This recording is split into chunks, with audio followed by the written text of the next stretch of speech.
Hello everybody, and it's back to Sunday action as we pay a visit to the South Coast, where we'll be hosted by what I still like to refer to as Bournemouth and Boscombe Athletic, better known these days as AFC Bournemouth.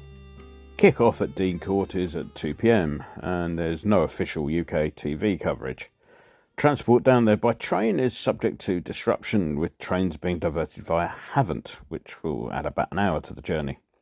One other unusual thing to note is that sometime during half-time, probably shortly before the restart, all hell is likely to break loose as every mobile phone in the country goes tonto, to advise us that this is exactly how mobile phones will go tonto if ever there's an emergency that will require the authorities to send messages to send our mobile phones tonto.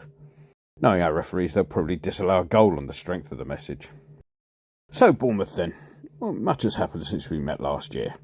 They've got new owners for a start. Russian-born but UK and thus sanction-free citizen Maxim Demin sold up to an organisation called Black Knight FC.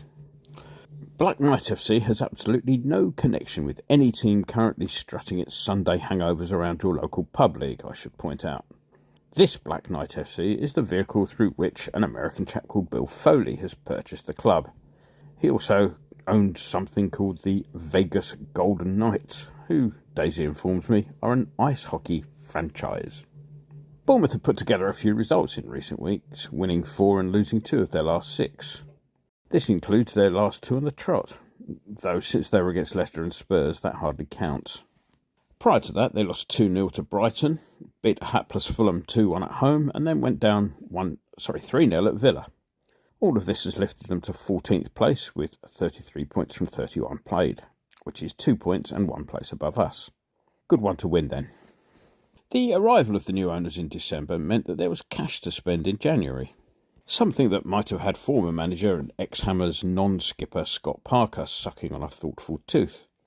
His dismissal earlier in the season came shortly after he criticised the then-owner's transfer policy, which, in his opinion, had left the Cherries unequipped for life in the Premier League. He might have had a point, his words coming as they did, straight after their 9-0 defeat at Anfield. The new boss, Gary O'Neill, was thus able to benefit from the largesse to be distributed by the new owners. Daisy informed me that Burkina Faso striker Dango Katara was the first to arrive. The fee paid to Lorient, but not the Leighton one, was in the region of £20 million. He's netted just the once in 12 league appearances for the Cherries, though the goal was an important one, it being the 95th minute winner against Spurs the other week. As such, the goal achieved the unique trick of being both funny and annoying at the same time from our perspective. That £20 million was £20 million more than they shelled out for goalkeeping cover in the form of Darren Randolph. It was clear that the keeper was very much surplus to requirements at the end of his second spell with us, so the free transfer was something of benefit to all, I suspect. Another £10.5 million was spent on Antoine Semenyo. He came in from Bristol City. He's yet to bother the scorers since his arrival from the West Country, and his record doesn't exactly make him an obvious target for Premier League clubs. During his time with the Robins, he had a 1 goal in 7 strike rate. This rate didn't exactly improve during loan spells with Bath City, Newport County and Sunderland. Over that period, he totalled 6 in 42, failing to find the onion bag at all for the Mackems. He is, however, an international, having formed part of the Ghana squad in Qatar. Defensive options were boosted by the arrival of Ukrainian defender Ilya Zabarini. Dynamo Kiev found themselves £25 million richer for the player, who made his international debut at the tender age of 18. He's still only 20 now, and he's amassed over 20 caps already. He won the Ukrainian Young Player of the Year award in both 2020 and 2021, a gong that carries with it the title of Golden Talent of Ukraine. This is a title that, for some reason, Daisy urges caution if you ever decide to Google it. After all that, there was still enough in the coffers to bring in a couple of more players on loan. In came Uruguayan defender Mateus Viña. He's technically at Dean Court until the end of the season. However, the deal does include an option to make the deal permanent for a fixed fee of €15 million, which is about £13.25 million once you got back from the Bureau de Change. The final arrival is a name that may just be familiar to regular readers. Or if his name isn't familiar, the story might be. Central midfielder Ahmed Traore came in from Italian side Sassuolo. This deal too has a conversion to permanent deal embedded within. Traore was, with Amad Diallo, one of two players who arrived in Italy in the company of someone they referred to as Dad. Dad, who confusingly was also called Hamad Traore, rather crucially possessed an Italian residence permit.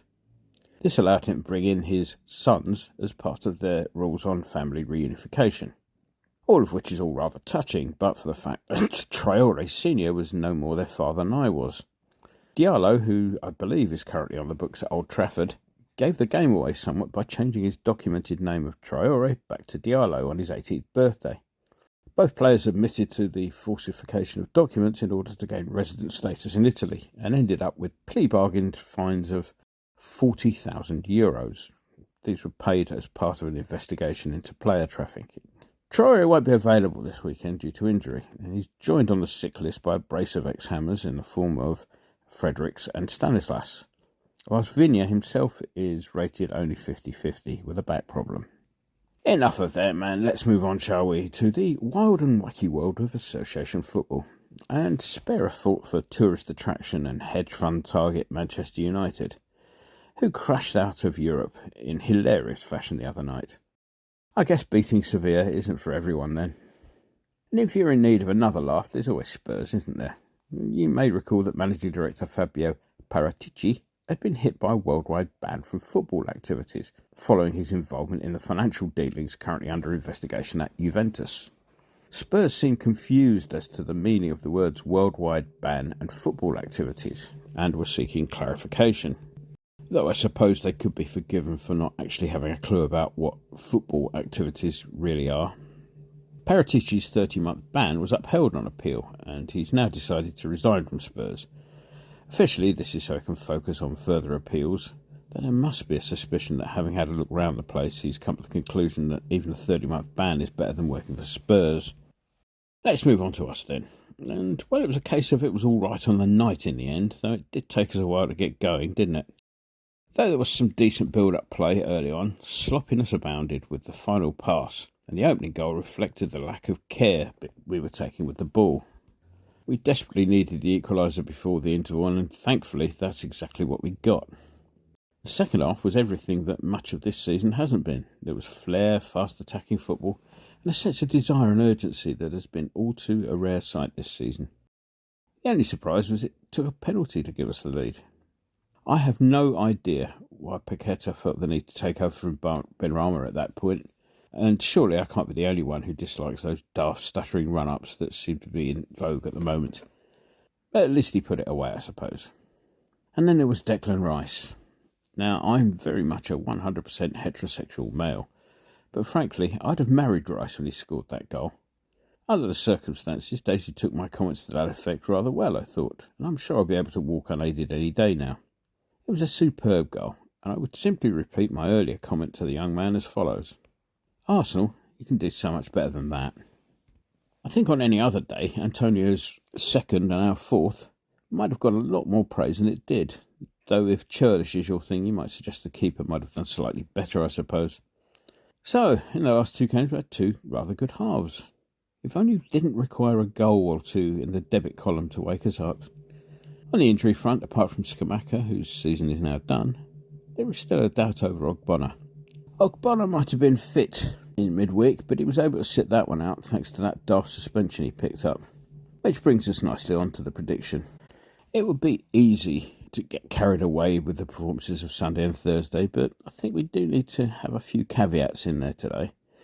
Matches played straight after a European match tend to be a bit difficult at the best of times. And secondly, I suspect that were they transplanted into the Premier League, Ghent would be a lot lower than the fourth spot they occupy in the Belgian League. We should also take into account that Bournemouth have had a decent run, albeit with the advantage of playing Spurs and Leicester. With all that in mind, the confidence in the team will carry them a long way, but I will temper my sense of optimism on this occasion. So the £2.50 I was going to send on a postcard to send from Alkmaar to pretty much every club in the league apart from Manchester City, wish you were here, will instead be spent on a wager on the result of this match being a draw. Let's call it 2-2, shall we, Mr. Winston? Enjoy the game.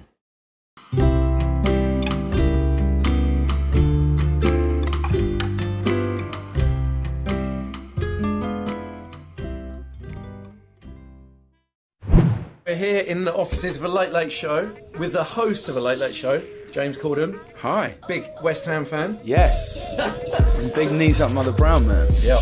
Get on the forum at kumb.com. Come on, you irons.